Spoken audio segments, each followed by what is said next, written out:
ನಮ್ಮ ಊರಿನ Kanchana Shri Lakshminarayana music academy trust ಇದರ ನೂತನ ಕಟ್ಟಡದ ಉದ್ಘಾಟನೆ ಹಾಗೂ 72ನೇ ವಾರ್ಷಿಕ ಸಂಗೀತೋತ್ಸವದ ಈ ಒಂದು ಪತ್ರಿಕಾ ಸಭೆಯನ್ನು ಕರೆದಿದ್ದೇವೆ. ನಮ್ಮ ಈ ನೂತನ ಕಟ್ಟಡ ಮತ್ತು ಭೋಜನ ಶಾಲೆಯ ಲೋಕಾರ್ಪಣೆ ಇದೇ ಬರುವ ಫೆಬ್ರವರಿ 5, 6, 7 ಹಮ್ಮಿಕೊಂಡಿದ್ದೇವೆ. 5ನೇ ತಾರೀಕಿಗೆ ಧಾರ್ಮಿಕ ಕಾರ್ಯಕ್ರಮಗಳು ಹಾಗೂ ಸಂಗೀತ ಕಾರ್ಯಕ್ರಮಗಳು ಎರಡೂ ಆರಂಭ ಆಗ್ತದೆ. 6ನೇ ತಾರೀಕಿಗೆ ಸಾಯಂಕಾಲ KJ ಋತಾ ಮತ್ತು ಸಂವಿತ್ ಇವರಿಂದ ನಮ್ಮ ಸಂಗೀತದ ಆರಂಭ ಸ್ತುತಿಯನ್ನು ಶುರು ಮಾಡಿಕೊಂಡು ಆಮೇಲೆ ಸ್ವರ ಲಯ ಲಹರಿ ಎಂಬ ಕಾರ್ಯಕ್ರಮವನ್ನು ಮುಂದುವರಿಸುತ್ತೇವೆ. ಅದಾದ ಮೇಲೆ ಸಂಗೀತ ಸೇವೆ ಮುಂದುವರಿಯುತ್ತದೆ ಶಿಷ್ಯರು, ಪ್ರಶಿಷ್ಯರು ಮತ್ತು ಅತಿಥಿ ಕಲಾವಿದರಿಂದ. 6ನೇ ತಾರೀಕು ಬೆಳಿಗ್ಗೆ ಶತಕಂಠಗಾಯನ ಮತ್ತು ವಾದನ, ಅಧಿಕ ಸಂಖ್ಯೆಯಲ್ಲಿ ಇಲ್ಲಿ ಅದನ್ನು ಪ್ರಸ್ತುತಪಡಿಸಲಿದ್ದಾರೆ. ನಮ್ಮ ಸ್ಥಾಪಕ ಗುರುಗಳಾದ ಕಾಂಚನ ವೆಂಕಟ ಸುಬ್ರಹ್ಮಣ್ಯಂ ಅಯ್ಯರ್ ಅವರ 105ನೇ ಜನ್ಮ ಶತಾಬ್ದಿ ಉತ್ಸವವು ಈ ವರ್ಷ ನಾವು ಹಮ್ಮಿಕೊಂಡಿರುವ ಕಾರಣ ಇದನ್ನೊಂದು ಸ್ಪೆಷಲ್ಲಾಗಿ ಈ ಕಾರ್ಯಕ್ರಮವನ್ನು ಹಮ್ಮಿಕೊಂಡಿದ್ದೇವೆ. ಬೆಳಗ್ಗೆ 10:44ಕ್ಕೆ ಈ ನೂತನ ಕಟ್ಟಡದ ಲೋಕಾರ್ಪಣೆಯನ್ನು ಪರಮ ಪೂಜ್ಯ ಶ್ರೀ ರಾಘವೇಶ್ವರ ಭಾರತಿ ಸ್ವಾಮಿಗಳಿಯವರು ನಡೆಸಿಕೊಡ್ತಾರೆ. ಅದಾದ ಕೂಡಲೇ ಶತಾಧಿಕ ಕಂಠಗಾಯನ ಇರ್ತದೆ. ಅದಾದ ಮೇಲೆ ಅತಿಥಿ ಕಲಾವಿದರಿಂದ ಎಲ್ಲ ಸಂಗೀತ ಕಾರ್ಯಕ್ರಮ ಮುಂದುವರಿಯುತ್ತದೆ. ಸಾಯಂಕಾಲ 4:15ಗೆ ನಮ್ಮ ಸಭಾ ಕಾರ್ಯಕ್ರಮ ಉದ್ಘಾಟನಾ ಸಮಾರಂಭ. ಅದನ್ನು ಪೂಜ್ಯ ಗುರುಗಳಾದ ರಾಘವೇಶ್ವರ ಭಾರತಿ ಸ್ವಾಮಿಗಳು, ಧರ್ಮಸ್ಥಳದ ಧರ್ಮಾಧಿಕಾರಿಗಳು ಡಾಕ್ಟರ್ ಡಿ ವೀರೇಂದ್ರ ಹೆಗ್ಡೆ ಅವರು, ಉಪಮುಖ್ಯಮಂತ್ರಿಗಳಾದ DK ಶಿವಕುಮಾರ್ ಅವರು, ಅಶೋಕ್ ರೈ ಅವರು, ವಿಷ್ಣು ಪ್ರಸಾದ್ ಹೆಬ್ಬವರು ನಡೆಸಿಕೊಡಲಿದ್ದಾರೆ. ಅದಾದ ನಂತರ ನಮ್ಮ ಸಂಗೀತ ಕಾರ್ಯಕ್ರಮ 6:30 ಗಂಟೆಯಿಂದ ಕಿಂಗ್ ಆಫ್ ಡ್ರಮ್ಸ್ ಅಂತ ಕರೆಯುವಂತಹ ಪದ್ಮಶ್ರೀ ಕಲೈಮಾಮಣಿ ಶ್ರೀ ಶಿವಮಣಿ ಅವರು ಬರಲಿದ್ದಾರೆ. ಅವರ ಜೊತೆಗೆ ನಾವು ಕಾಂಚನ ಸಿಸ್ಟರ್ಸ್, ಕಾಂಚನ ಶ್ರೀರಂಜನಿ, ಶ್ರುತಿರಂಜನಿ ಮತ್ತು ಸುಮನ ಸರಂಜನಿ, ಆಮೇಲೆ ರವಿಚಂದ್ರ ಕುಳ್ಳೂರ್ ಅವರು ಕೊಳಲಿನಲ್ಲಿ, KU ಜಯಚಂದ್ರರಾವ್ ಅವರು ಮೃದಂಗದಲ್ಲಿ ನಡೆಸಿಕೊಡಲಿದ್ದಾರೆ. ಆಮೇಲೆ 7ನೇ ತಾರೀಕು ಬೆಳಗ್ಗೆ ಉಂಚವೃತ್ತಿ ಕಾರ್ಯಕ್ರಮದಿಂದ ನಮ್ಮ ಸಂಗೀತ ನಡಿಗೆ ಶುರು ಆಗ್ತದೆ. ಆ ಕಾರ್ಯಕ್ರಮ ನಮ್ಮ ಮನೆಯಲ್ಲಿ ಪೂಜೆ ಮುಗಿಸಿ ಅಲ್ಲಿಂದ ಶಾಲೆವರೆಗೆ ಉಂಚವೃತ್ತಿ ಅಂದರೆ ಸಂಗೀತ ಭಜನೆಗಳನ್ನು ಮಾಡಿಕೊಂಡು ಹಾಡಿಕೊಂಡು ಮೃದಂಗ, ವೈಲಿನ್ನು ಎಲ್ಲ ನುಡಿಸಿಕೊಂಡು ಶಾಲೆವರೆಗೆ ಅದನ್ನು ಬರ್ತೀವಿ. ತ್ಯಾಗರಾಜರ ಉತ್ಸವ ಸಂಪ್ರದಾಯ ಕೀರ್ತನೆಗಳು, ಭಜನ ಸಂಪ್ರದಾಯ ಕೀರ್ತನೆಗಳು ಇದನ್ನು ಒಳಗೊಂಡಿರುತ್ತದೆ. ಅದಾದ ನಂತರ ಪಂಚರತ್ನ ಗೋಷ್ಠಿ ಗಾಯನ ಆದಮೇಲೆ ಸಂಗೀತ ಕಾರ್ಯಕ್ರಮ ಮುಂದುವರಿಯುತ್ತದೆ. ಸಾಯಂಕಾಲ 5 ಗಂಟೆಗೆ ನಮ್ಮ ಕಾಂಚನ ಶ್ರೀ ಪ್ರಶಸ್ತಿಯನ್ನು ಗಾಡ್ ಆಫ್ ವಯಲಿನ್ ಆದಂತಹ ಪದ್ಮವಿಭೂಷಣ ಡಾಕ್ಟರ್ L. ಸುಬ್ರಹ್ಮಣ್ಯಂ ಅವರಿಗೆ ಕೊಡ್ತಾ ಇದ್ದೀವಿ. ಅವತ್ತು ನಮ್ಮ ಸಭಾ ಕಾರ್ಯಕ್ರಮದಲ್ಲಿ ಬಾನ್ಸುರಿ ಸ್ವರಾಜ್ ಅವರು, ಕ್ಯಾಪ್ಟನ್ ಬ್ರಿಜೇಶ್ ಚೌಟ, ಸದಾನಂದ ಗೌಡ್ರು, ಆಮೇಲೆ ಗಂಗಾಧರ ನೆಕ್ಕರಾಜೆ ಇವರುಗಳು ಪಾಲ್ಗೊಂಡಲಿದ್ದಾರೆ. ಇದಾದ ನಂತರ ಪ್ರಮುಖ ಸಂಗೀತ ಕಾರ್ಯಕ್ರಮವನ್ನು ಪದ್ಮಭೂಷಣ ಡಾಕ್ಟರ್ L. ಸುಬ್ರಹ್ಮಣ್ಯಂ ಮತ್ತು ಪದ್ಮಶ್ರೀ ಕವಿತಾ ಕೃಷ್ಣಮೂರ್ತಿ ಅವರು ನಡೆಸಿಕೊಡಲಿದ್ದಾರೆ. ಇದು ನಮ್ಮ ಸಣ್ಣ ರೂಪುರೇಷೆ. 5ನೇ ತಾರೀಕಿಗೆ ನಮ್ಮ ಕಾರ್ಯಕ್ರಮ ಶುರು ಆದರೆ ಸಾಯಂಕಾಲ 7ನೇ ತಾರೀಕು ರಾತ್ರಿವರೆಗೆ ಇರ್ತದೆ. 3 ದಿನವೂ ನಿರಂತರವಾಗಿ ಸಂಗೀತ ಕಾರ್ಯಕ್ರಮವು ಎಡೆಬಿಡದೆ ನಡೀತಾ ಇರ್ತದೆ. ನಮ್ಮ ಧಾರ್ಮಿಕ ಕಾರ್ಯಕ್ರಮಗಳಿಗೆ ಜಾಸ್ತಿ ಪ್ರಾಮುಖ್ಯತೆ ಇರೋದರಿಂದ ಒಂದು 300 ಜನರ ನಿರೀಕ್ಷೆ ಇದೆ. ಮತ್ತು 6ನೇ ತಾರೀಕು ಬೆಳಗ್ಗೆ ನಮ್ಮ ಪರ್ಫಾರ್ಮೆನ್ಸಿಗೆ ಒಂದು 120 ಜನ ಪರ್ಫಾರ್ಮರ್ಸ್ ಇದ್ದಾರೆ. ಅದರಲ್ಲಿ ಹಾಡು ಕಲಾವಿದರು ಶತಾಧಿಕ ಅಂತ ಆರ್ಟಿಸ್ಟ್ ಅವರು ನಮ್ಮ ರಾಜ್ಯದ ಮೂಲೆ ಎಲ್ಲ ಕಡೆಯಿಂದ ಆ ದಿವಸ ಇಲ್ಲಿ ಬಂದು ಒಟ್ಟಿಗೆ ಸಂಗೀತ ಕಾರ್ಯಕ್ರಮವನ್ನು ಗಾಯನ, ವೈಲಿನ್, ಮೃದಂಗ, ಖಂಜೀರ, ಫ್ಲೂಟ್, ವೀಣೆ ಇದೆಷ್ಟು ಸೇರಿ ನಾವು ಆ್ಯಕ್ಚುಲಿ 105ನೇ ವರ್ಷ ನಮ್ಮ ಸ್ಥಾಪಕ ಗುರುಗಳದ್ದು ಅಂತ ಶತಕಂಠ ಗಾಯನ ಅಂತ ಹೊರಟಾಗ ಅದರ ನಮಗೇನಾದರೂ ತುಂಬ ಒಳ್ಳೆ ರೆಸ್ಪಾನ್ಸ್ ಬಂದು ಈಗ 120ಕ್ಕೂ ಮೀರಿ ಎನ್ರೋಲ್ಮೆಂಟ್ಸ್ ಆಗಿದ್ದಾರೆ ಅದಕ್ಕೆ. ಆಮೇಲೆ ಅವರು ಇನ್ನೊಂದು, ಆಮೇಲೆ ಸಾಯಂಕಾಲ ಅವತ್ತು ಎಲ್ಲ ನಮ್ಮ ರಾಮಚಂದ್ರಪುರ ಮಠ ಸ್ವಾಮಿಗಳು, ಹೆಗ್ಡೆಯವರು ಮತ್ತು ಡಿ ಕೆ ಶಿವಕುಮಾರ್ ಎಲ್ಲ ಬರೋದ್ರಿಂದ ನಮ್ಮ ಎಕ್ಸ್ಪೆಕ್ಟೇಷನ್ ಒಂದು 1,500ದಿಂದ 2,000ವರೆಗೆ ಆ ಒಂದು ಹೊತ್ತಿನ ಕಾರ್ಯಕ್ರಮದ ಎಕ್ಸ್ಪೆಕ್ಟೇಷನ್ ಇದೆ. ಅದಾದಮೇಲೆ ಕಿಂಗ್ ಆಫ್ ಡ್ರಮ್ಸ್ ಶಿವಮಣಿ ಅವರದ್ದೊಂದು 600ರಿಂದ 700 ಜನ ಎಕ್ಸ್ಪೆಕ್ಟೇಷನ್ಸ್ ನಮ್ಮದು. ಮತ್ತು ನೆಕ್ಸ್ಟ್ ಡೇಗೆ 600 ಅಥವಾ 1000, 600ರಿಂದ 1000 ಆಗ್ಬೋದು ಅಂತ ಹೇಳಿದ್ರು. 5 ಹೌದು, ಟೋಟಲ್ ಒಂದು. ಹೌದು, ನಾವೀಗ ಆಹಾರದ ಅಂದಾಜನ್ನು ಹೇಳ್ತಾ ಇದ್ದೇವೆ. ಫ್ಲೋಟಿಂಗ್ ಪಾಪ್ಯುಲೇಷನ್ ಮೇ ಬೇಸಿಕಲಿ ಆಹಾರ ವ್ಯವಸ್ಥೆ ಆಗಬೇಕಲ್ವ, ಅದಕ್ಕೋಸ್ಕರ ಆಲೋಚನೆ ಅದರಲ್ಲಿ ಹೇಳ್ತಾ ಇದ್ದೇವೆ. ಎಲ್ಲ 5ರಿಂದ ಬೆಳಗ್ಗೆ ರಾತ್ರಿ ಊಟದ ಇಲ್ಲೇ ವ್ಯವಸ್ಥೆ ಎಲ್ಲ ಬಂದವರಿಗೆ ಅಷ್ಟು ಜನರಿಗೂ ಸಮಯಕ್ಕೆ ಸರಿಯಾಗಿ ಒದಗಿಸುವ ವ್ಯವಸ್ಥೆಯನ್ನು. ಬೆಳಗ್ಗೆ ತಿಂಡಿ, ಮಧ್ಯಾಹ್ನ ಊಟ, ಸಂಜೆ ಉಪಹಾರ, ರಾತ್ರಿ ಭೋಜನ, ಇಷ್ಟು ವ್ಯವಸ್ಥೆ. ಈಗ ಇವರು ಶಿವಮಣಿಯವರು ಆ್ಯಕ್ಚುಲಿ ಅವರು ಏನು ಅಂದರೆ 3, 4, 5ನೇ ತಾರೀಕುವರೆಗೂ ಬ್ಯಾಂಕಾಕಲ್ಲಿದ್ದಾರೆ. ಅವ್ರು ನಮ್ಮ ಈ ಕಾರ್ಯಕ್ರಮಕ್ಕೋಸ್ಕರ 5ನೇ ತಾರೀಕು ನೈಟ್ ಅಲ್ಲಿಂದ ಫ್ಲೈ ಮಾಡಿಕೊಂಡು 6 ಬೆಳಗ್ಗೆ ಮಂಗಳೂರು ರೀಚ್ ಆಗಿ ಇಲ್ಲಿ ಬಂದು ಕಾರ್ಯಕ್ರಮ ನಡೆಸ್ಕೊಂಡು, ಇದಕ್ಕೋಸ್ಕರ ಅವರೆಲ್ಲ ಪ್ಲ್ಯಾನ್ಸನ್ನು ರೀಶೆಡ್ಯೂಲ್ ಮಾಡಿ ಬರ್ತಾಯಿದ್ದಾರೆ. ಮತ್ತು ಎಲ್ ಸುಬ್ರಹ್ಮಣ್ಯಂ ಕವಿತಾ ಕೃಷ್ಣಮೂರ್ತಿಯವರು ತುಂಬ ಫೇಮಸ್. ಅವರು ಇವಾಗ ಎಲ್ಲ ಕಡೆ ತಿರುಗಾಡ್ತಾ ಇದ್ದಾರೆ ಅವರ LGMF ಕಾರ್ಯಕ್ರಮ ಅಂತ. ಅವರು 6ನೇ ತಾರೀಕು ಪಯ್ಯನೂರಿಂದ ಮುಗಿಸ್ಕೊಂಡು 7ನೇ ತಾರೀಕು ಇಲ್ಲಿಗೆ ಬರ್ತಾರೆ. ಕವಿತಾ ಕೃಷ್ಣಮೂರ್ತಿಯವ್ರದ್ದು ಫಸ್ಟಿಗೆ ಭಜನಾ ಕಾರ್ಯಕ್ರಮ, ಭಜನ್ಸ್ ಅವ್ರದ್ದು ಹಿಂದೂಸ್ತಾನಿ ಅದಿರುತ್ತೆ. ಆಮೇಲೆ ಎಲ್ ಸುಬ್ರಹ್ಮಣ್ಯಂ ಅವ್ರದ್ದು ವಯಲಿನ್, ಮತ್ತು ಅವರು ಜುಗಲ್ಬಂದಿ ಮಾಡ್ತಾರೆ, ಬರ್ತಾರೆ. ಸುಷ್ಮಾ ಹೌದು, ಮಗ. ನಮ್ಮ ಧ್ಯೇಯ, ಉದ್ದೇಶ, ಆಸೆ, ಆಕಾಂಕ್ಷೆ ಏನಿತ್ತು ಅಂದರೆ, ಏನು ಇದೆ ಹಿಂದರು ಈಗವರೆಗೆ ಏನಿತ್ತು, ಮುಂದೆ ಏನಿದೆ ಅಂದರೆ, ಪ್ರತಿಯೊಬ್ಬ ಮನುಷ್ಯನಿಗೂ ಸಂಗೀತ ನಾದದ ಅತ್ಯವಶ್ಯಕ ಇವಾಗಿನ ಸ್ಟೇಟಸ್, ಇವಾಗಿನ ಪರಿಸ್ಥಿತಿಯಲ್ಲಿ ಪ್ರತಿಯೊಬ್ಬರು, ನೀವು ಯಾವ ಡಾಕ್ಟ್ರ್ ಹತ್ರ ಹೋಗಿ, ಯಾರ ಹತ್ರನೂ ಹೋಗಿ ಅವ್ರು ಕೇಳೋದು ಚೆನ್ನಾಗಿ ಒಳ್ಳೆಯ ಶಾಸ್ತ್ರೀಯ ಸಂಗೀತ ಕೇಳಿ, ಮನಸ್ಸಿಗೆ ಆನಂದ ಆಗಬೇಕು. ಅದು ನಿಮಗೆ ತುಂಬ ಒಳ್ಳೆಯ ಫಲ ಕೊಡ್ತದೆ. ಯಾಕೆ ಹೇಳ್ತಾರೆ ಅಂದರೆ, ಆ ಶಾಸ್ತ್ರೀಯ ಸಂಗೀತ ತುಂಬ ನಮ್ಮ ಧಾರ್ಮಿಕ ಮತ್ತು ಸಾಂಸ್ಕೃತಿಕ ಕ್ಷೇತ್ರದಲ್ಲಿ ತುಂಬ ಇಂಪಾರ್ಟೆಂಟ್. ಸೊ ಇದನ್ನು ಎಷ್ಟೋ ತಲೆಮಾರುಗಳ ಹಿಂದೆ ಕಾಂಚನದ ಪೂರ್ವಜರು ಮದ್ರಾಸಿನಿಂದ ಈ ಹಳ್ಳಿಗೆ ಬಂದು ಇಲ್ಲಿ ದೇವಾಲಯ, ವಿದ್ಯಾಲಯ, ಸಂಗೀತದ ಆಲಯವನ್ನು ಅವರು ಸ್ಥಾಪಿಸಿದರು. ಯಾವುದೇ ನಿರೀಕ್ಷಣೆ ಇಲ್ಲದೆ ಸ್ಥಾಪಿಸಿದರು. ಆವಾಗ ಮುಖ್ಯ ಉದ್ದೇಶ ಏನಂದರೆ, ಇಲ್ಲಿ ಈ ಕ್ಷೇತ್ರದಲ್ಲಿ, ಈ ಪರಿಸರದಲ್ಲಿ ಸಂಗೀತ ಚೆನ್ನಾಗಿ ಕೇಳಬೇಕು, ಸಂಗೀತ ಚೆನ್ನಾಗಿ ಬರಬೇಕು, ಒಳ್ಳೆಯ ಸಂಗೀತದ ಒಳ್ಳೆಯ ಕಲಾವಿದರ ಹುಟ್ಟು ಹಾಕಬೇಕು ಎನ್ನುವ ಒಂದು ಆಸೆಯಿಂದ ಅವರು ಇಲ್ಲಿ ಗುರುಕುಲ ಪದ್ಧತಿಯಲ್ಲಿ ಇಲ್ಲಿ ಸಂಗೀತದ ಒಂದು ಅಭ್ಯಾಸವನ್ನು ಶುರು ಮಾಡಿದರು.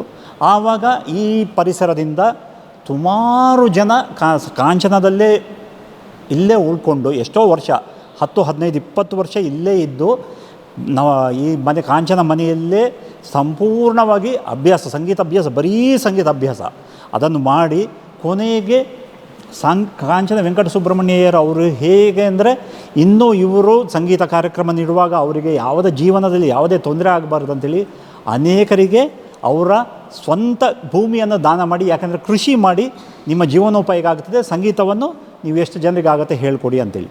ಸೊ ಹಾಗೆ ಶುರುವಾದದ್ದು. ಇವತ್ತಿಗೆ ಈ ಕಾಂಚನ ಹಳ್ಳಿಯಲ್ಲಿ ನೀವು ಯಾರನ್ನು ಕೇಳಿ, ಒಂದು ಒಳ್ಳೆಯ ಕಾರ್ಯಕ್ರಮ ಆದರೆ ಒಂದು ನಮಗೆ ಸಿಟಿಯಲ್ಲಿ ಆಗುವಷ್ಟೇ ಲೆವೆಲಲ್ಲಿ ಒಂದು ರಿವ್ಯೂ ಬರ್ತಾರೆ. ಇವತ್ತು ನಿನ್ನೆ ನಿಮ್ಮ ಕಾರ್ಯಕ್ರಮದಲ್ಲಿ ಆ ಮೃದಂಗದವರು ಒಂದು ಅದ್ಭುತ ನುಡಿಸಿದರು, ಈ ವೈಲಿನ್ ಇಷ್ಟು ಚೆನ್ನಾಗಿತ್ತು, ನಾವು ಈ ಕೆಲವು ಎಲ್ಲ ನಾವು ಎಲ್ಲಿ ಬೆಂಗಳೂರಲ್ಲಿ ಕೇಳ್ತೇವೆ ಅಷ್ಟು ಚೆನ್ನಾಗಿ ಇಲ್ಲಿ ನಮ್ಮ ಹಳ್ಳಿಯವರು ಕೇಳ್ತೇವೆ. ನಮಗೆ ಅದು ತುಂಬ ಒಂದು ಪ್ರೌಡ್ ಮೂಮೆಂಟ್. ಸೊ ಕ್ಷೇತ್ರ ನಾವು ಮಾಡುವ ಕೆಲಸ ಒಂದು ಸಾರ್ಥಕತೆಯ ಭಾವನೆ ಕೊಡ್ತದೆ. ಸೊ ಅದು ಮುಖ್ಯವಾಗಿ. ಅದಲ್ಲದೆ ಅವರು ತಮ್ಮ ನಿಷ್ಕಲ್ಮಶವಾದ ಸೇವೆಯ ಮನೋಭಾವದಿಂದ ಇಲ್ಲಿಯ ಹಳ್ಳಿಯ ಜನರಿಗೆ ಒಳ್ಳೆಯ ವಿದ್ಯಾಭ್ಯಾಸ ಬರಬೇಕು, ಅವರು ಎಲ್ಲಿ ದೇಶದಲ್ಲಿ ಅಥವಾ ವಿದೇಶದಲ್ಲಿ ಎಲ್ಲಿ ನೆಲೆಸಿದ್ರು ಕಾಂಚನಕ್ಕೆ ಹೆಸರು ಬರಬೇಕು ಎಂಬ ಆಸೆಯಿಂದ ಈ ವಿದ್ಯಾಲಯಗಳು, ಆಮೇಲೆ ಪೋಸ್ಟ್ ಆಫೀಸು, ಹಾಗೆ ಇನ್ನಿತರ ಅನೇಕ ದೇವಾಲಯಗಳು ಎಲ್ಲ ರೀತಿಯಲ್ಲೂ ಅವರು ಕೊಡುಗೆ ನೀಡಿದ್ದಾರೆ. ಆದ ಕಾರಣ ಈ ಸಂಗೀತದ ಇತಿಹಾಸದಲ್ಲಿ, ಸಂಗೀತದ ಕ್ಷೇತ್ರದಲ್ಲಿ, ಸಂಗೀತದ ಭೂಪಟದಲ್ಲಿ ಕಾಂಚನ ನಮ್ಮ ಹೇಗೆ ತಿರುವಾಯಿಯಾರು ತ್ಯಾಗರಾಜ ಸ್ವಾಮಿಗಳ ಕ್ಷೇತ್ರ ಎಂದು ಗುರುತಿಸಲ್ಪಟ್ಟಿದೆ, ಹಾಗೆ ಕರ್ನಾಟಕದ ತಿರುವಾಯರ್ ಅಂತೇಳಿ ಈ ಕಾಂಚನ ಕ್ಷೇತ್ರವನ್ನು ಎಲ್ಲರೂ ದೊಡ್ಡ ದೊಡ್ಡ ಸಂಗೀತಗಾರರು ಇದುವರೆಗೆ ಅದನ್ನು ಹೇಳಿ ಪ್ರಶಂಸಿಸಿ ಕೊಂಡಾಡಿದ್ದಾರೆ. ತಿರುವಾಯೂರು ತಮಿಳುನಾಡು, ಅದು ತ್ಯಾಗರಾಜರ ಸಮಾಧಿ ಇರುವ ಒಂದು ಜಾಗ. ಎಲ್ಲ ದೇಶದಿಂದ ವಿದೇಶದಿಂದ ಅನೇಕ ಸಂಗೀತಗಾರರು ಅಲ್ಲಿ ಹೋಗಿ ಸಂಗೀತ ಸೇವೆ ನಿರಂತರವಾಗಿ ಮಾಡ್ತಾ ಇರ್ತಾರೆ. ಪುಷ್ಯ ಬಹುಳ ಪಂಚಮಿ ಜನವರಿಯಲ್ಲಿ ನಡೀತದೆ. ಆ ದಿವಸ ತ್ಯಾಗರಾಜ ಆರಾಧನೆ. ಆ ಸಮಯದಲ್ಲಿ ಒಂದು 5-6 ದಿವಸ ಎಲ್ಲ ಕಡೆಯಿಂದ, ವಿಶ್ವದಿಂದ ಎಲ್ಲ ಕಡೆ ಸಂಗೀತಗಾರರು ಅಲ್ಲಿ ನಿರಂತರವಾಗಿ ಬೆಳಗ್ಗೆ 9ರಿಂದ ರಾತ್ರಿ 10 ಗಂಟೆವರೆಗೆ ಸಂಗೀತ ಸೇವೆ ಮಾಡ್ತಾನೇ ಇರ್ತಾರೆ. ಸೊ ಅದೇ ಥರದ ಒಂದು ಭಾವನೆಯಲ್ಲಿ ಇಲ್ಲಿ ಅದೇ ಥರ ಆಗಬೇಕೆಂಬ ಆಸೆಯಲ್ಲಿ ಇಲ್ಲಿ ನಮ್ಮ ಪೂರ್ವಜರು ಈ ಕ್ಷೇತ್ರವನ್ನು ಸಂಗೀತ ಕ್ಷೇತ್ರ ಮಾಡಬೇಕಂತೇಳಿ ಮಾಡ್ತಾ ಇದ್ದಾರೆ. ಇದಕ್ಕೆ ಈವಾಗ ಬೆಂಗಳೂರು, ಮೈಸೂರು, ಮಂಗಳೂರು, ತಮಿಳುನಾಡು ಎಲ್ಲ ಕಡೆಯಿಂದಲೂ ನಾವು ಕಾಂಚನೋತ್ಸವ ಮಾಡುವಾಗ ಆ ಕಡೆಯಿಂದ ಬಂದವರೆಲ್ಲರೂ ಇಲ್ಲೆಲ್ಲ ಹೋಟೆಲ್ಗಳು ಎಲ್ಲಿ ಸಿಗುತ್ತೆ ಅಲ್ಲೆಲ್ಲ ಟ್ರೈ ಮಾಡ್ತಾರೆ. ಇಲ್ಲಾಂದ್ರೆ ನಮ್ಮ ಮನೆಯಲ್ಲೇ ಸಾಧಾರಣ ಆ ಸಮಯದಲ್ಲಿ ಒಂದು 200-300 ಜನ 3 ದಿವಸ ಇದ್ದು ಸೇವೆಯನ್ನು ಮಾಡಿಕೊಂಡು ನಮ್ಮೊಂದಿಗೆ ಆನಂದವಾಗಿ ಸಂಗೀತಮಯವಾದ ಕ್ಷಣಗಳನ್ನು ಕಳೀಲಿಕ್ಕೆ ಪ್ರಾರಂಭ ಮಾಡಿದ್ದಾರೆ. ಆದ ಕಾರಣ ಆ ಉತ್ಸಾಹ ಎಲ್ಲ ನೋಡಿ ನಮಗೆ ಮತ್ತು ಯಾಕೆ ಈ ಕಟ್ಟಡವನ್ನು ನಾವು ನಿರ್ಮಿಸಬೇಕು ಅಂತೇಳಿ ಯೋಚನೆ ಮಾಡಿದ್ವಿ ಅಂದರೆ, ಈಗ ದೊಡ್ಡ ದೊಡ್ಡ ಸಂಗೀತ ವಿದ್ವಾಂಸರ ಆಗಮನ ತುಂಬ ಜಾಸ್ತಿ ಆಗ್ತಾಯಿದೆ. ಇವಾಗ ನಮ್ಮ ಸಂಗೀತದ ಧ್ರುವ ತಾರೆಗಳಂತೇಳಿ ನಾವು ಅನಿಸ್ಕೊಳ್ಪಟ್ಟ ಇತ್ತೀಚಿನ ತ್ರಿಚಿ ಶಂಕರನ್, ಮೃದಂಗ ವಿದ್ವಾಂಸರಾದ ತ್ರಿಚಿ ಶಂಕರನ್, ಕಾರೈಕುಡಿ ಮಣಿ ಸರ್, ಉಮಾಯಲ್ಪುರಂ ಶಿವರಾಮನ್, ಇವರನ್ನೆಲ್ಲ ಇಂಥ ದಿಗ್ಗಜರನ್ನು ನೋಡಲಿಕ್ಕೆ ನಾವು ಪಟ್ಟಣದಲ್ಲಿ ಕ್ಯೂ ನಿಲ್ತೇವೆ. ಅಂಥವರು ಸುಖವಾಗಿ ಖುಷಿಯಾಗಿ ಇಲ್ಲಿ ಬಂದು ನಮ್ಮ ಕ್ಷೇತ್ರಕ್ಕೆ ಬಂದು ನಾವು ಇಲ್ಲಿ ನುಡಿಸ್ಬೇಕಂತೇಳಿ 2 ದಿವಸ ಇದ್ದು ನುಡಿಸ್ಕೊಂಡು ಹೋಗ್ತಾರೆ. ಸೊ ಅಷ್ಟು ಒಂದು ಮಣ್ಣಿನ ಮಹಿಮೆ ಅಂತೇಳಿ ನಾವು ಹೇಳ್ತೀವಿ. ಅಷ್ಟು ಒಂದು ಆದ ಕಾರಣ ಏನಾಯಿತು, ಪ್ರೇಕ್ಷಕರ ಸಂಖ್ಯೆ ನಮಗೆ ತುಂಬ ಜಾಸ್ತಿ ಆಯಿತು, ಸಭಾಭವನ ಸಣ್ಣದಾಯಿತು. ಸೊ ಆದ ಕಾರಣ ನಮ್ಮ ರಾಜಶೇಖರ್ ಅವರು ಅವರಿಗೆ ಇಲ್ಲ ಇನ್ನೂ ಜಾಸ್ತಿ ಆಗ್ತಾರೆ, ಆದ ಕಾರಣ ನಾವು ಇದನ್ನು ಇನ್ನೂ ದೊಡ್ಡದು ಮಾಡಬೇಕು, ಒಳ್ಳೆಯ ಒಂದು ಕಾರ್ಯಕ್ರಮಕ್ಕೆ ಇನ್ನೂ ಎಲ್ಲ ರೀತಿಯಲ್ಲೂ ಈ ಹಳ್ಳಿಯಲ್ಲಿ ಒಂದು ಒಳ್ಳೆಯ ಸಭಾಭವನ ಇರಬೇಕು, ಸಂಗೀತಕ್ಕೆ ಮೀಸಲಾದ ಈ ವಿಶೇಷವಾದ ಸಭಾಭವನ ವಿಶ್ವದಿಂದ ಎಲ್ಲಿ ಬಂದರೂ ಕಾಂಚನದಲ್ಲಿ ಸಂಗೀತ ನಿರಂತರವಾಗಿ ನಡೆಯಬೇಕೆಂಬ ಆಸೆ ಇದು ನಮ್ಮ ರಾಜಶೇಖರ್ ಅವರ ಮತ್ತು ನಮ್ಮ ಕಾಂಚನ ಮನೆತನದವರ ಎಲ್ಲರ ಕನಸು. ಆ ಕನಸಿನ ಕೂಸೇ ಈ ಸಭಾಭವನ ಈಗ ಫೆಬ್ರವರಿ 5, 6, 7ಕ್ಕೆ ಉದ್ಘಾಟನೆ ಆಗ್ತದೆ. ಸಾಧಾರಣ 2 ಕೋಟಿ ಬಜೆಟ್ ಟೋಟಲಿ ನಾವು ನಮ್ಮ ಅಂಕಿಅಂಶ ಪ್ರಕಾರ ಆಗ್ತಾಯಿದೆ. ಆಲ್ಮೋಸ್ಟ್ 2 ಕೋಟಿ ಆಗ್ತಾಯಿದೆ. ಇದಕ್ಕೆ ನಾವು ಸರ್ಕಾರದಿಂದ ಯಾವುದೇ ರೀತಿಯ ಅನುದಾನ ಸಹಾಯಗಳಲ್ಲಿ ಬರಲಿಲ್ಲ. ನಾವು ಅದನ್ನು ಆದಷ್ಟು ಏನಂದರೆ ಕೇಳಿದ್ದೀವಿ, ಬಟ್ ಅದನ್ನು ಎಕ್ಸ್ಪೆಕ್ಟ್ ಮಾಡಿಕೊಂಡು ಕೂತ್ಕೊಂಡು ನಾವು ನಮ್ಮ ಕೆಲಸ ಇದು ನಾವು ಯಾರ ಹತ್ರನೂ ಅಪೇಕ್ಷೆ ಮಾಡಲಿಲ್ಲ. ದೇವರು ನೋಡ್ಕೊಳ್ತಾರೆ, ನಾವು ಮಾಡಿದ್ದೀವಿ, ಅದು ಋಣದಿಂದ ನಾವು ಮಾಡ್ಬೋದು ಎಂಬ ಧೈರ್ಯದಿಂದ ನಾವು ಈಗ ಈ ಸಾಹಸಕ್ಕೆ ಕೈ ಹಾಕಿದ್ದೇವೆ. ದೇವರ ದಯೆಯಿಂದ, ಊರಿನವರ ಪ್ರೋತ್ಸಾಹದಿಂದ, ಕಾಂಚನ ಲಕ್ಷ್ಮೀ ನಾರಾಯಣನ ಅನುಗ್ರಹದಿಂದ ಚೆನ್ನಾಗಿ ಎಲ್ಲ ನಡೀತಾ ಇದೆ. ಇನ್ನು ಈ ಕಾರ್ಯಕ್ರಮಗಳು ಯಾವುದೇ ನಿರ್ವಿಘ್ನವಾಗಿ ನಡೆಯದ ಹಾಗೆ ನಮಗೆ ಏನಂದರೆ ನಮ್ಮ ದೊಡ್ಡ ಶಕ್ತಿ ಅಂದರೆ ನಮ್ಮ ಊರಿನ ಜನರ ಬೆಂಬಲ, ಅದು ನಮಗೆ ನಿಜವಾದ ಒಂದು ಶಕ್ತಿ. ಅವರು ನಮ್ಮೊಟ್ಟಿಗೆ ಈ ಎಲ್ಲ ಕೆಲಸಕ್ಕೂ ಕೈ ಜೋಡಿಸಿದ್ದಾರೆ. ಆದ ಕಾರಣ ಯಶಸ್ವಿ ಆಗುವ ಎಲ್ಲ ಒಂದು ಪ್ರಾರ್ಥನೆಯನ್ನು ನಾವು ಮಾಡ್ತಾಯಿದ್ದೀವಿ. ಮೊದಲಿಂದಲೂ ಈ ಹೊಸ ಕಲಾವಿದರನ್ನು ಸೃಷ್ಟಿಸುವ ಕೆಲಸ ನಡೀತಾ ಇತ್ತು, ಇನ್ನು ಮುಂದೆ ನಡೆಯುತ್ತಾ? ಖಂಡಿತವಾಗಿ ನಡೀತಾ ಇದೆ, ಇನ್ನು ಮುಂದೆನೂ ಧಾರಾಳವಾಗಿ ನಡೀತಾ ಇದೆ. ತುಂಬ ಒಂದು ಹೆಮ್ಮೆಯ ವಿಷಯ. ಯಾಕೆ ಈ ವಿಚಾರ ಹೇಳ್ತಾ ಇದ್ದೇನೆ ಅಂದರೆ, ಕಾಂಚನ ಸಹೋದರಿಯರು ಬೆಂಗಳೂರಿನಲ್ಲಿ ಅನೇಕ ಯುವ ಕಲಾವಿದರು, ಇವತ್ತಿಗೆ ರಾಜ್ಯ ಅಂತಾರಾಷ್ಟ್ರೀಯ ಮಟ್ಟದಲ್ಲಿ ಕಾರ್ಯಕ್ರಮ ನೀಡುವ ಅನೇಕ ಕಲಾವಿದರು ಸೃಷ್ಟಿಯಾಗಿದ್ದಾರೆ. ಅವರು ಅನೇಕ ಕಡೆ ಕಚೇರಿಗಳು, ಆಮೇಲೆ ಅನೇಕ ಕಡೆ ಬಹುಮಾನಗಳು, ಆಮೇಲೆ ಪುರಸ್ಕಾರಗಳು, ಪ್ರಶಸ್ತಿಗಳನ್ನು ನಮ್ಮ ಕಣ್ಣ ಮುಂದೆ ತಗೊಳ್ತಾ ಇದ್ದಾರೆ. ಅದು ಅಲ್ಲದೆ ಅಮೇರಿಕದ ಫೀನಿಕ್ಸ್ ನಗರದಲ್ಲಿ ಮತ್ತು ನಮ್ಮ ಕಾಂಚನ ಲಕ್ಷ್ಮೀನಾರಾಯಣ ಸಂಗೀತ ಶಾಲೆಯು ಅನೇಕ ವಿವಿಧ ರೀತಿಯ ಅಲ್ಲಿ ಕಾರ್ಯಕ್ರಮಗಳನ್ನು ನೀಡ್ತಾ ಇದೆ. ಹಾಗೂ ಇನ್ನೂ ಯುರೋಪಿನಲ್ಲೂ ನಾವು ಇದರ ವೈಭವವನ್ನು, ಕಾಂಚನ ಶಾಲೆಯನ್ನು ವಿಸ್ತರಿಸುವ ಒಂದು ನಮ್ಮ ಒಂದು ಧ್ಯೇಯ ಇದೆ, ಒಂದು ಪ್ಲ್ಯಾನ್ ಇದೆ. ಇವತ್ತು ನಿಮಗೆ ಸೌತ್ ಕೇಂದ್ರದಲ್ಲಿ ಇಷ್ಟರ ಮಟ್ಟಿಗೆ ಶಾಸ್ತ್ರೀಯ ಸಂಗೀತ ನೆಲೆಸಿದೆ ಅಂದರೆ ಕಾಂಚನ ವೆಂಕಟ ಸುಬ್ರಹ್ಮಣ್ಯಂ ಮತ್ತು ಕಾಂಚನ ಸುಬ್ಬರತ್ನಂ ಅವರ ಶಿಷ್ಯರೇ.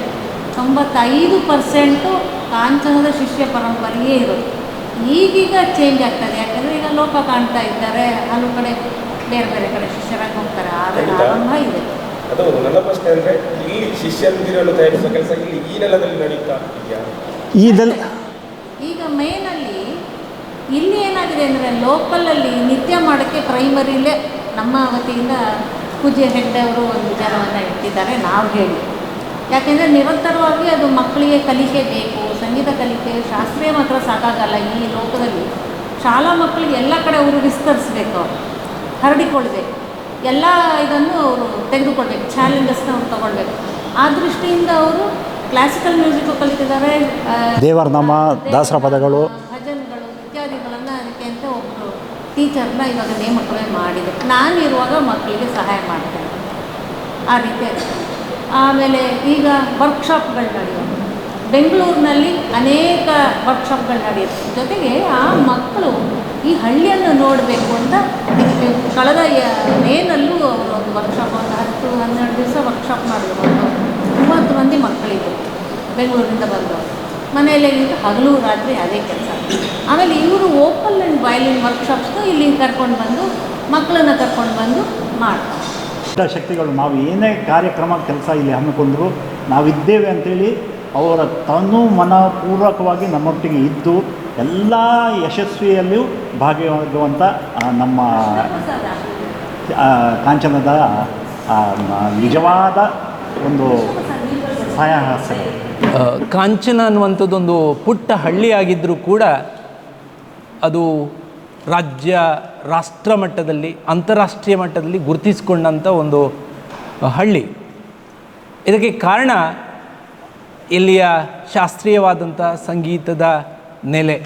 ಈಗಾಗಲೇ ಅದರ ಬಗ್ಗೆ ಆ ಕುಟುಂಬಸ್ಥರು, ಕಾಂಚನ ಮನೆತನ ಏನಿದೆ, ಅವರು ಪೂರ್ತಿ ಆ ಸಂಗೀತಕ್ಕಾಗಿ ತನ್ನನ್ನು ಅರ್ಪಿಸಿಕೊಂಡವರು. ಈಗಾಗಲೇ ತಿಳಿದ ಹಾಗೆ 300 ವರ್ಷಗಳಿಂದ ಆ ಕುಟುಂಬಕ್ಕೆ ಇದೆ. ಕೇವಲ ಶಾಸ್ತ್ರೀಯ ಸಂಗೀತ ಮಾತ್ರ ಅಲ್ಲ, ಅದರ ಪೂರ್ವದಲ್ಲಿ ಬೇರೆ ಬೇರೆ ನಮ್ಮ ದೇಶದ ಕಲೆಗಳನ್ನು ಈ ಭಾಗಕ್ಕೆ ಪರಿಚಯಿಸಿದವರು. ಬಹುಶಃ ದಕ್ಷಿಣ ಕನ್ನಡ ಈ ಭಾಗದಲ್ಲಿ ಶಾಸ್ತ್ರೀಯ ಸಂಗೀತವನ್ನು ಪ್ರಸಿದ್ಧಿಗೆ ತಂದಂಥದ್ದು ಮತ್ತು ಅದನ್ನು ಇನ್ನಷ್ಟು ಪ್ರಚಾರಗೊಳಿಸಿರುವಂಥದ್ದು, ತರಬೇತಿ ಕೊಟ್ಟಿರುವಂಥದ್ದು, ನಿರಂತರವಾಗಿ ಅದರ ಬಗ್ಗೆ ಕಾರ್ಯಕ್ರಮಗಳು ನಡೀತಾ ಬಂದಿದೆ. ಬಹುಶಃ 72 ವರ್ಷಗಳಿಂದ ಕಾಂಚನೋತ್ಸವ ನಡೀತಾ ಇದೆ. ಈ ವರ್ಷ ಬಹುಶಃ ಹೊಸ ಕಟ್ಟಡವನ್ನು ನಿರ್ಮಾಣ ಮಾಡಿ ಒಂದು ವೈಭವಯುತವಾಗಿ ಆ ಕಾರ್ಯಕ್ರಮ ನಡೆಯಲಿಕ್ಕಿದೆ. ನೂತನ ಕಟ್ಟಡ, ಸಭಾಂಗಣ, ಭೋಜನ ಶಾಲೆ ಕೂಡ ಈ ಸಂದರ್ಭದಲ್ಲಿ ಉದ್ಘಾಟನೆಗೊಳ್ಳಲಿಕ್ಕಿದೆ. ಕಾರಣ ಇಷ್ಟೇ, ಇನ್ನಷ್ಟು ಆ ಸಂಗೀತ ಈ ಭಾಗದಲ್ಲಿ ಪ್ರಸಾರ ಆಗಬೇಕು. ಅವರ ಪೂರ್ವಜರು ಏನೋ ಮಾರ್ಗದರ್ಶನ ಮಾಡಿದ್ದಾರೆ, ಏನೋ ಅವರ ಕನಸುಗಳಿತ್ತು, ಅದನ್ನು ಇನ್ನಷ್ಟು ಗಟ್ಟಿಗೊಳಿಸಬೇಕು ಅನ್ನುವಂಥ ಉದ್ದೇಶದಿಂದ ಕಾಂಚನ ಮನೆತನ ಸೇರಿಕೊಂಡು ಈ ಕಾರ್ಯಕ್ರಮವನ್ನು ಮಾಡ್ತಾ ಇದ್ದಾರೆ. ನಾವೆಲ್ಲ ಊರಿನವರು, ನಮಗೆ ಹೆಮ್ಮೆ. ಯಾಕೆಂದರೆ ನಾನು ಇದೇ ಸಂಸ್ಥೆಯ ಹಿರಿಯ ವಿದ್ಯಾರ್ಥಿ, ಈ ಸಂಸ್ಥೆ ಹುಟ್ಟು ಹಾಕಿದ ಪ್ರಾಥಮಿಕ ಮತ್ತು ಪ್ರೌಢಶಾಲೆಯ ವಿದ್ಯಾರ್ಥಿ. ನಾನು ಕೂಡ ಒಂದಷ್ಟು ದಿವಸ ತರಗತಿಯನ್ನು ಈ ಸಂಗೀತ ಶಾಲೆಯಲ್ಲಿ ಪಡೆದವನೇ. ಆದ ಕಾರಣ ನನಗೂ ಹೆಮ್ಮೆ, ನನ್ನ ಊರಲ್ಲಿ ಈ ಒಂದು ಕಾರ್ಯಕ್ರಮಗಳು ಆಗ್ತಾ ಇರುವಂಥದ್ದು. ಆದ ಕಾರಣ ಅನೇಕ ದಿನಗಳಿಂದ ಅವರ ಜೊತೆ ನಮಗೆ ಏನು ಸಾಧ್ಯವೋ ಆ ರೀತಿಯ ಸಹಕಾರವನ್ನು ಕೊಡ್ತಾ ಇದ್ದೀವಿ. ಊರಿನವರೆಲ್ಲರೂ ಆ ಜೊತೆ ಬೇರೆ ಬೇರೆ ಸಂಘ ಸಂಸ್ಥೆಯವರ ಮುಂದಾಳತ್ವದಲ್ಲಿ ನಾಡಿದ್ದು ನಡೆಯುವಂಥ ಕಾರ್ಯಕ್ರಮಕ್ಕೆ ನಾವೆಲ್ಲ ಸಂಘಟಿತರಾಗ್ತಾ ಇದ್ದೀವಿ. ಆಮಂತ್ರಣ ಪತ್ರಿಕೆಯನ್ನು ತಲುಪಿಸ್ತಾ ಇದ್ದೀವಿ. ಜೊತೆಗೆ ಅದಕ್ಕೆ ಬೇಕಾದಂಥ ಪೂರಕವಾದಂಥ ಕಾರ್ಯಗಳನ್ನು ಕೂಡ ನಾವೆಲ್ಲರೂ ಸೇರಿ ಮಾಡ್ತಾ ಇದ್ವಿ. ಈ ಸಂದರ್ಭದಲ್ಲಿ ಎಲ್ಲ ಸಂಗೀತಾಭಿಮಾನಿಗಳು ಜೊತೆಗೆ ಈ ಊರಿನ ಸರ್ವರು ಈ ಒಂದು ಕಾರ್ಯಕ್ರಮಗಳಲ್ಲಿ ಭಾಗಿಗಳಾಗಬೇಕಾಗಿ ನಾನು ಸರ್ವರ ಪರವಾಗಿ ಕೇಳಿಕೊಳ್ತಾ ಇದ್ದೀನಿ. ಕಾಂಚನ ಸಂಗೀತ ಶಾಲೆ ಹೇಳುವುದಕ್ಕಿಂತಲೂ ಹೆಚ್ಚು ಸಂಗೀತದ ಒಂದು ಕ್ಷೇತ್ರ ಇದು. ಆ ಕ್ಷೇತ್ರದ ಭಾವನೆ ಕ್ಷೇತ್ರ ಅಂತಲೇ ಇಡೀ ಊರಿಗೆ ಒಂದು ಆ ಭಾವನೆ ಇದೆ. ಇಲ್ಲಿ ಸಂಗೀತದ ಒಂದು ಏನು ಜೀರ್ಣೋದ್ಧಾರ ಬ್ರಹ್ಮಕಲಶ ರೀತಿಯ ಉತ್ಸಾಹದಲ್ಲಿ ನಮ್ಮ ಜನ ಇದ್ದಾರೆ. ಎಲ್ಲ ಊರವರು ಸ್ವಯಂ ಪ್ರೇರಿತವಾಗಿ ಸೇರಿಕೊಂಡು ಈ ಹಬ್ಬವನ್ನು ಎದುರು ಕಾಣ್ತಾ ಇದ್ದಾರೆ. ಇನ್ನೊಂದು ನಮ್ಮ ಈ ಕಾಂಚನ ಅಂದರೆ ಈ ಸಂಗೀತದಿಂದಲೇ ಇಡೀ ಏನು ದೇಶಾದ್ಯಂತ ಪ್ರಸಿದ್ಧಿಗೆ ಬಂದಿದೆ. ಇವತ್ತು ಕಾಂಚನದ ಮನೆತನದವರು ಈ ಸಂಗೀತವನ್ನು ಪೋಷಿಸಿಕೊಂಡು ಇಲ್ಲಿವರೆಗೆ ಕೂಡ ಇನ್ನು ಮುಂದಕ್ಕೂ ಕೂಡ ಹೆಚ್ಚಿನ ಪೋಷಣೆ ಆಗಬೇಕು ಅನ್ನುವಂಥ ದೃಷ್ಟಿಯಲ್ಲಿ ಇಲ್ಲಿ ಒಂದು ಸುಸಜ್ಜಿತವಾದಂಥ ಸಂಗೀತ ಶಾಲೆ ನಿರ್ಮಾಣ ಮಾಡಿದ್ದಾರೆ. ಇಲ್ಲಿ ಕಲಿತಂಥ ಎಷ್ಟೋ ವಿದ್ಯಾರ್ಥಿಗಳು ದೇಶ ವಿದೇಶದಲ್ಲೂ ಕೂಡ ಸಂಗೀತದಲ್ಲಿ ಇದ್ದಾರೆ ಅನ್ನುವಂಥದ್ದು ಹೆಮ್ಮೆ ನಮ್ಮ ಊರಿಗಿದೆ. ಇನ್ನೊಂದು ನಮ್ಮ ಈ ಕ್ಷೇತ್ರ ಸಂಗೀತ ಕ್ಷೇತ್ರ ಅನ್ನುವಂಥದ್ದು ಎಲ್ರಿಗೂ ಒಂದು ಈ ಇನ್ನೂ ಬರುವಂಥ ಮಕ್ಕಳಿಗೆ ಇಲ್ಲಿಯ ಶಾಲಾ ಮಕ್ಕಳು ಎಲ್ಲ ಇಲ್ಲಿ ಕಲೀಲಿಕ್ಕಿದ್ದಾರೆ. ಇನ್ನಷ್ಟು ಹೆಚ್ಚು ಇಲ್ಲಿ ಸಂಗೀತವನ್ನು ಕಲಿತು ಅಂತಾರಾಷ್ಟ್ರೀಯ ಮಟ್ಟಕ್ಕೆ ಹೋಗಲಿ ಅನ್ನುವಂಥ ಶುಭ ಹಾರೈಕೆ ನಮ್ಮಲ್ಲೆಲ್ಲ ಇದೆ. ಹಾಗೆಯೇ ಇನ್ನೊಂದು ವಿಶೇಷ ಅಂದರೆ ನಮ್ಮ ಇಲ್ಲಿ ಮಾತ್ರ ಅಲ್ಲ, ಬೆಂಗಳೂರಲ್ಲೂ ಕೂಡ ಕಾಂಚನದ ಸಂಗೀತ ಒಂದು ಏನೋ ಕಲಿಸ್ಕೊಡ್ತಿದ್ದಾರೆ ಅನ್ನುವಂಥದ್ದು ಒಂದು ಹೆಮ್ಮೆ ನಮ್ಮಲ್ಲಿದೆ. ಅಲ್ಲಿ ಕೂಡ ಎಷ್ಟು ಒಂದು 60-70 ಮಕ್ಕಳನ್ನು ಸೇರಿಸ್ಕೊಂಡು ಆ ಒಟ್ಟಿಗೆ ಅದೇ ಒಂದು ಶಿಫ್ಟಲ್ಲಿ ನಾನು ಕಂಡದ್ದು ಒಂದು 60-70 ಇದ್ದರು. ಒಟ್ಟಿಗೆ 400ಕ್ಕಿಂತ ಹೆಚ್ಚು ಆ ಕಾಂಚನದ ಏನೋ ಸಂಗೀತವನ್ನು ಅಲ್ಲಿ ಕೂಡ ನಮ್ಮವರಿಂದ ಕಲಿತಿದ್ದಾರೆ ಅನ್ನುವಂಥದ್ದು ತುಂಬ ಸಂತೋಷ ವಿಷಯ. ಬೆಂಗಳೂರು ಬೇರೆ ಬೇರೆ ನಗರದಿಂದ ಬಂದು ಅಲ್ಲಿ ಕಲಿಯುವಂಥದ್ದು ಕಾಂಚನ ಅಲ್ಲಿ ಕೂಡ ಬೆಂಗಳೂರಲ್ಲಿ ಕೂಡ ಕಾಂಚನೋತ್ಸವ ಅದು ಕೂಡ ಆಚರಿಸ್ತಾರೆ. ಹಾಗಾಗಿ ಸಂಗೀತ ಅನ್ನುವಂಥದ್ದು ಒಂದು ವಿಶಿಷ್ಟವಾದಂಥ ತುಂಬ ಇವತ್ತಿನ ಸಮಾಜಕ್ಕೆ ಒತ್ತಡದ ಸಮಾಜಕ್ಕೆ ಸಂಗೀತ ಭಾರಿ ಅತಿ ಮುಖ್ಯ. ನಾವು ಕಲ್ತಿಲ್ಲವಾದರೂ ಕೇಳಿ ನಮಗೆ ಆ ಸಂಗೀತದ ಅಭಿರುಚಿ ಇದೆ. ಒಂದು ಬಾರಿ ಸಂಗೀತ ಕೇಳಿದರೆ ನಾವು ಒಂದು ಬಾರಿ ತಟಸ್ಥ ಆಗ್ತೇವೆ, ನಾವು ಏನಿದ್ರೂ ಕೂಡ ಮರಿತೇವೆ. ಹಾಗೆ ಈ ಸಂಗೀತದ ಕ್ಷೇತ್ರ ಇನ್ನಷ್ಟು ಬೆಳಗಬೇಕು ಅನ್ನುವಂಥ ದೃಷ್ಟಿಯಲ್ಲಿ ಇಡೀ ಊರು ಒಂದಾಗಿದೆ. ಇನ್ನು ನಾವು ಬೇರೆ ಬೇರೆ ಕಡೆ ಮಂಗಳೂರು, ಆಮೇಲೆ ಉಪ್ಪಿನಂಗಡಿ, ಪುತ್ತೂರು, ಬೆಳ್ತಂಗಡಿ ಈ ಕಡೆ ಎಲ್ಲ ಒಂದು ತಂಡವಾಗಿ 20-25 ಮಂದಿ ತಂಡವಾಗಿ ಹೋಗಿ ಅಲ್ಲಿ ಇನ್ವಿಟೇಷನ್ನೆಲ್ಲ ಕೊಡುವಂಥ ಕೆಲಸ ಕೂಡ ಆಗಿದೆ. ಹಾಗೆ ಸಾರ್ವಜನಿಕರಿಂದಲೂ ಕೂಡ ಒಳ್ಳೆಯ ಸ್ಪಂದನೆ ಸಿಕ್ಕಿದೆ. ಹಾಗೆ ಯಶಸ್ವಿ ಆಗ್ತದೆ ಅನ್ನುವಂಥ ಭರವಸೆಯೊಂದಿಗೆ ಶುಭ ಹಾರೈಕೆಯೊಂದಿಗೆ ನನ್ನ 2 ಮಾತನ್ನು ನಿಲ್ಲಿಸ್ತೇನೆ. ನಮ್ಮ ಈ ಬಜತ್ತೂರು ಗ್ರಾಮದಲ್ಲಿ ಮೊಟ್ಟ ಮೊದಲಾಗಿ 1954ನೇ ಇಸ್ವಿಯಲ್ಲಿ ಪ್ರಾಥಮಿಕ ಶಾಲೆ ಆರಂಭ ಮಾಡಿದರು. ಸಾಮಾನ್ಯ 72 ವರ್ಷ. ಈಗ ಬದುಕಿ ಉಳಿದವರೆಲ್ಲ ಇಲ್ಲಿ ಕಲ್ತವ್ರೆ. ಸಾಮಾನ್ಯ ನಮ್ಮ ಬಜತ್ತೂರು ಗ್ರಾಮದಲ್ಲಿ ವಿದ್ಯಾವಂತರು ಅಂತ ಇದ್ದರೆ ಇಲ್ಲಿಂದಲೇ ಕಲ್ತವರು ಇರೋದು. ಅದೇ ವರ್ಷ ಸಂಗೀತ ಶಾಲೆ ಕೂಡ ಪ್ರಾರಂಭ ಮಾಡಿದ್ದಾರೆ. ಸಂಗೀತದಲ್ಲಿ ನಮ್ಮ ಹಳ್ಳಿಯವರಿಗೆ ಅಷ್ಟು ಅಭಿರುಚಿ ಇಲ್ಲ. ವಿದ್ಯಾವಂತರಾಗಿ ಅದನ್ನು ಅವರ ಜೀವನಕ್ಕೆ ಮತ್ತು ಆ ಸಂದರ್ಭದಲ್ಲಿ ವಿದ್ಯೆ ಕಲಿಯುವುದೇ ಒತ್ತಡದ ಮೇರೆಗೆ. ಆದರೂ ಇವರ ಒತ್ತಡಕ್ಕೆ ಮಣಿದು ಕೆಲವರು ಬರ್ತಿದ್ದರು. ಆದರೂ ಅದನ್ನು ವೃತ್ತಿ ತೆಗೆದುಕೊಳ್ಳಿಲ್ಲ. ಅದೇ ಥರ ನಮ್ಮ ವೆಂಕಟ ಸುಬ್ರಹ್ಮಣ್ಯ ಅಯ್ಯರ್ ಅವರ ಮಗ ವೆಂಕಟ ಸುಬ್ಬರತ್ನರು ಅವರು ವೆಂಕಟ ಸುಬ್ರಹ್ಮಣ್ಯ ಸ್ಮಾರಕ ಪ್ರೌಢಶಾಲೆ ಅಂತ ಮಾಡಿದರು. ಆಮೇಲೆ ಇಲ್ಲಿ ನಮಗೆ ಪ್ರೌಢಶಾಲೆಗೆ ದೂರ ಹೋಗುವ ಅವಶ್ಯಕತೆ ಇಲ್ಲ, ಇಲ್ಲಿಯೇ ಕಲಿತವರೀಗ ಇರುವುದು. ಇಲ್ಲದಿದ್ದರೆ ನಾವು ರಾಮಕುಂಜ ಆಚೆಯವರೆಲ್ಲ ಅರಸಿನಮಕ್ಕಿ, ಕಡಬ, ಉಪ್ಪಿನಂಗಡಿಗೆ ಹೋಗಬೇಕಾಗಿತ್ತು. ಈಗ ಎಲ್ಲ ಕಡೆಯಿಂದ ಇಲ್ಲಿಗೆ ಬಂದು ಎಲ್ಲ ವಿದ್ಯಾವಂತರಾಗಿದ್ದಾರೆ. ಈಗ ಇಲ್ಲಿ ಕಲಿತವರು ನಮ್ಮ ವಿಜ್ಞಾನಿ ಕೂಡ ಇಸ್ರೋದಲ್ಲಿ ವಿಜ್ಞಾನಿ ಆಗಿದ್ದಾರೆ ನಮ್ಮ ಶಾಲೆಯಲ್ಲಿ ಕಲಿತವರು. ಆಮೇಲೆ ಕಾಲಕ್ರಮೇಣ ಇಲ್ಲಿಯ ಕೆಲವು ಇದು ಆರೋಗ್ಯದ ನಿಮಿತ್ತ ನಮ್ಮ ದನಿಗಳು ಸ್ವರ್ಗಸ್ಥರಾದರು. ಆಮೇಲೆ ಇದನ್ನು ನಡೆಸಲಿಕ್ಕೆ ಅಂತೇಳಿ ಧರ್ಮಸ್ಥಳಕ್ಕೆ ಇದನ್ನು ವಹಿಸಿಕೊಟ್ರು. ಆಮೇಲೆ ಈಗ ಬಂಗಾರಕ್ಕೆ ಪರಿಮಳ ಬಂದಾಗೆ ಆಗಿದೆ ನಮ್ಮ ಈ ಕ್ಷೇತ್ರ. ಪ್ರಾಥಮಿಕ ಶಾಲೆ, ಅದೇ ಪ್ರೌಢಶಾಲೆ, ಈಗ ಸಂಗೀತ ಶಾಲೆ, ಈಗ ಇದನ್ನು ಅಕಾಡೆಮಿ ಅಂತ ಹೇಳ್ತಾರೆ. ಅದರ ಅರ್ಥ ಎಂಥದ್ದು ನನಗೆ ಗೊತ್ತಿಲ್ಲ. ಶಾಲೆ ಅಂತಲೇ ಹೇಳ್ತಾ ಇದ್ದಾನೆ ಅದು ಅಕಾಡೆಮಿ ಯಾವ ಮಟ್ಟಕ್ಕೆ ಅಂತ ಗೊತ್ತಿಲ್ಲ. ನಮ್ಮ ಈ ಬೆಳಗ್ರಾಮದಲ್ಲಿ ಅಕಾಡೆಮಿ ಅಂತ ಹೇಳಿ ನಿರ್ಮಾಣ ಅದು ನಮಗೆ ಬಹಳ ಹೆಮ್ಮೆಯ ವಿಷಯ. ಅದರಿಂದ ನಮ್ಮ ಈ ಅಕಾಡೆಮಿ ಎಲ್ಲ ಆದ ಮೇಲೆ ವಿದ್ಯುತ್ತು ಮತ್ತು ಇದು ದೂರವಾಣಿ ಸಂಪರ್ಕ ಇತ್ಯಾದಿ ಟವರ್ಗಳು ಎಲ್ಲ ಈಗ ಮೊದಲೆಲ್ಲ ಪೋಸ್ಟ್ ಆಫೀಸ್ ಇತ್ತು. ಆಮೇಲೆ ಇಂಥದ್ದೆಲ್ಲ ನೂತನವಾಗಿ ಎಲ್ಲ ನಿರ್ಮಾಣ ಆಗಿ ನಮ್ಮ ನಗರದಲ್ಲಿ ಎಷ್ಟು ಸೌಲಭ್ಯ ಉಂಟು ಅದಕ್ಕಿಂತ ಹೆಚ್ಚಿನ ಸೌಲಭ್ಯ ಈಗ ನಮ್ಮ ಕಾಂಚನದಲ್ಲಿ ಆಗ್ತಾ ಉಂಟು. ಅದು ನನಗೆ ಹೆಮ್ಮೆ ವಿಷಯ. ನಮ್ಮ ಹಳ್ಳಿ ಕೂಡ ಟೆಲಿಫೋನು ಆಗಿದೆ. ಇದು ಹೆಮ್ಮೆಯ ವಿಷಯ ಅಂತ ಹೇಳಲಿಕ್ಕೆ ನಾನು ಬಯಸ್ತೇನೆ. ಇದು ಇನ್ನೂ ಹೆಚ್ಚಿನ ಎತ್ತರಕ್ಕೆ ಏರಲಿ ಎಂಬ ಆಶಯದೊಂದಿಗೆ ನಾನು 2 ಮಾತನ್ನು ಮುಗಿಸ್ತೇನೆ. ಎಲ್ಲರಿಗೂ ನಮಸ್ಕಾರ.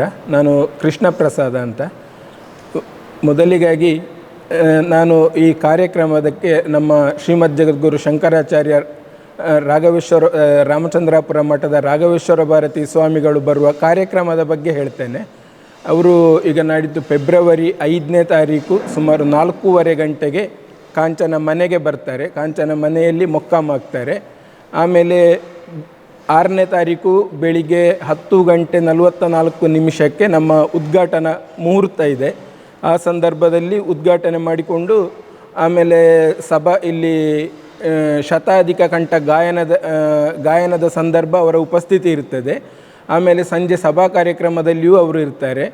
ಆಮೇಲೆ 7ನೇ ತಾರೀಕು ಉಂಚಾವೃತ್ತಿಯಲ್ಲಿಯೂ ಅವರು ಪಾಲ್ಗೊಳ್ತಾರೆ. ಆಮೇಲೆ ಇಲ್ಲಿ 6ನೇ ತಾರೀಕು ಸಂಜೆ ಸಭಾ ಕಾರ್ಯಕ್ರಮದಲ್ಲಿಯೂ ಉಪಸ್ಥಿತಿ ಇರ್ತಾರೆ. 7ನೇ ತಾರೀಕು ಇಡೀ ಕಾರ್ಯಕ್ರಮದಲ್ಲಿ ಇಲ್ಲಿ ಅವರ ಉಪಸ್ಥಿತಿಯಲ್ಲಿ ನಡೀತದೆ. 8 ತಾರೀಕಿನವರೆಗೆ ಇಲ್ಲಿ ಅವರ ಮೊಕ್ಕಾಂ ಇರ್ತದೆ.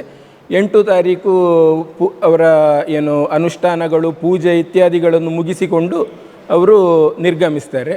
ಇದು ನಮ್ಮ ನಾಡಿನ ರಾಘವೇಶ್ವರ ಭಾರತಿ ಸ್ವಾಮಿಗಳವರ ಕಾರ್ಯಕ್ರಮದ ಬಗ್ಗೆ ನಾನೀಗ ಹೇಳಿದ್ದು.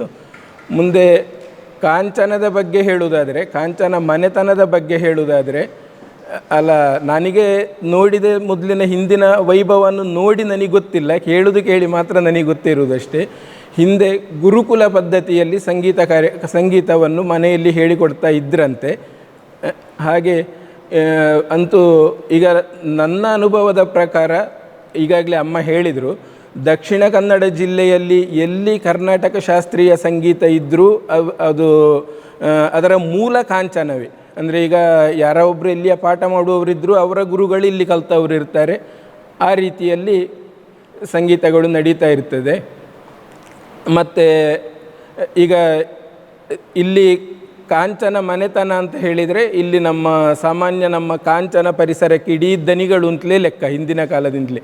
ಈಗ ನಾವು ಎಲ್ಲರೂ ಇಲ್ಲಿ ಇರುವವರು ಎಲ್ಲರೂ ಒಂದಲ್ಲ ಒಂದು ಅವರ ಭೂಮಿಯೇ ನಮ್ಮ ಸ್ವಾಧೀನದಲ್ಲಿರುವ ಭೂಮಿಗಳು ಇವತ್ತು. ಕೆಲವು ಒಂದಷ್ಟು ಇದರಲ್ಲಿ ಯಾವುದು ನಮ್ಮ ಡಿಕ್ಲರೇಷನ್ ಇದು ಗೇಣಿ ಹಕ್ಕಿನ ಸಂದರ್ಭದಲ್ಲಿ ಹೊಂದಿರ್ಬೋದು. ಆಮೇಲೆ ಬೇರೆ ಹೀಗೆ ಇರುವ ಆ ರೀತಿಯಲ್ಲಿ ಇದು ಹಿಂದೆ ಯಾವ ರೀತಿಯಲ್ಲಿ ಗುರುಕುಲದ ಪದ್ಧತಿಯಲ್ಲಿ ನಡೀತಾ ಇತ್ತ, ಈಗ ನಾಡಿದ್ದಿನ ಕಾರ್ಯಕ್ರಮವು ಇಲ್ಲಿ ಅದೇ ರೀತಿಯಲ್ಲಿ ನಡೀತಾ ಇರ್ತದೆ. ಒಂದಷ್ಟು ಜನ ಇಲ್ಲಿ ವಸತಿಗೆ ಸುಮಾರು ಒಂದು 250-300 ಜನ ವಸತಿಗೆ ಇರ್ತಾರೆ. ಅದೇ ಅವರಿಗೆ ಇದು ಊಟ ತಿಂಡಿ ಎಲ್ಲ ವ್ಯವಸ್ಥೆಗಳು ಇಲ್ಲಿ ನಾವು ಮಾಡ್ತಾ ಇದ್ದೇವೆ. ಬೆಳಿಗ್ಗೆ ತಿಂಡಿ ಇರ್ಬೋದು, ಮಧ್ಯಾಹ್ನ ಊಟ, ಸಂಜೆ ತಿಂಡಿ, ರಾತ್ರಿ ಊಟ, ಪ್ರತಿಯೊಂದು ವ್ಯವಸ್ಥೆಯೂ ಇಲ್ಲಿ ನಾವು ಅಚ್ಚುಕಟ್ಟಾಗಿ ಮಾಡಲಿಕ್ಕೆ ಎಲ್ಲ ರೀತಿಯ ತಯಾರಿಗಳನ್ನು ನಾವು ಈಗಾಗಲೇ ಮಾಡಿಕೊಂಡಿದ್ದೇವೆ. ಮತ್ತು ನಾವೀಗ ಕೂತಂಥ ಈ ಭವ್ಯವಾದ ಕಟ್ಟಡದ ಬಗ್ಗೆ ಹೇಳುವುದಾದರೆ, ಕಳೆದ ವರ್ಷ ಇದೇ ದಿವಸ ಅಂದರೆ ಜನವರಿ 26ಕ್ಕೆ ಹಳೆ ಕಟ್ಟಡವನ್ನು ಡೆಮಾಲಿಷ್ ಮಾಡಲಿಕ್ಕೆ ಶುರು ಮಾಡಿದ್ದು, ಹಳೆ ಕಟ್ಟಡವನ್ನು ತೆಗಿಲಿಕ್ಕೆ ಶುರು ಮಾಡಿದ್ದು.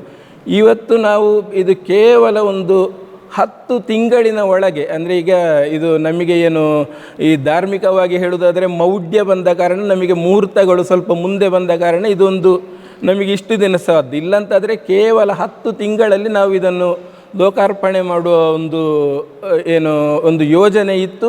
ಕೆಲಸವೂ ಆಗಿದೆ. ಈಗ ಏನಿದ್ರೂ ಒಂದು ಸ್ವಲ್ಪ ಟಚಪ್ಗಳು, ಫೈನಲ್ ಟಚ್ ಅಂತ ಏನು ಹೇಳ್ತೇವೆ, ಅದು ಮಾತ್ರ ಉಳಿದಿರೋದು. ಅದು ಈ ನಮ್ಮ ಮುಹೂರ್ತ ಮುಂದೆ ಇದ್ದ ಕಾರಣ ಅದು ಮುಂದೆ ಹೋದಷ್ಟೇ ಹೊರತು, ಇಲ್ಲಂತಂದರೆ ಖಂಡಿತ ಇದರ ಮೊದಲಿದು ಪೂರ್ತಿ ಆಗ್ತಿತ್ತು. ಇದು ನಮ್ಮ ಊರಿನವರಿಗೆ ಭಾರಿ ಒಂದು ಹೆಮ್ಮೆಯ ವಿಚಾರ ಅಂತ ನಾನು ಎಲ್ಲಿ ಬೇಕಿದ್ರೂ ಎದೆ ತಟ್ಟಿ ಹೇಳ್ತೇನೆ. ಸುದ್ದಿ ಚಾನಲ್, ಕ್ಷಣ ಕ್ಷಣದ ಸುದ್ದಿಗಾಗಿ. ಅತ್ತೆ, ಇದು ನನ್ನ ಬರ್ಡೇ ಗಿಫ್ಟು. ಇದೆಲ್ಲ ಜೀವನದಲ್ಲಿ ನನಗೋಸ್ಕರ ತಗೊಂಡ್ಬಂದಿದ್ದಾರೆ. ನಿನ್ ಮೇಲೆ ತುಂಬಾ ಚೆನ್ನಾಗಿ ಕಾಣುತ್ತೆ. ಇದು ತುಂಬಾ ಚೆನ್ನಾಗಿದೆ ಅಲ್ವಾ? ತುಂಬಾ ಚೆನ್ನಾಗಿದೆ.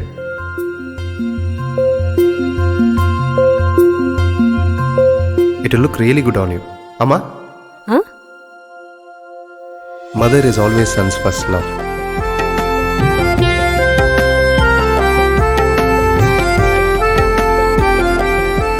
ಪ್ರತಿ ಪೀಳಿಗೆಯ ಪ್ರೀತಿಯ ಮಳಿಗೆ GL ಆಚಾರ್ಯ ಜುವೆಲ್ಲರ್ಸ್.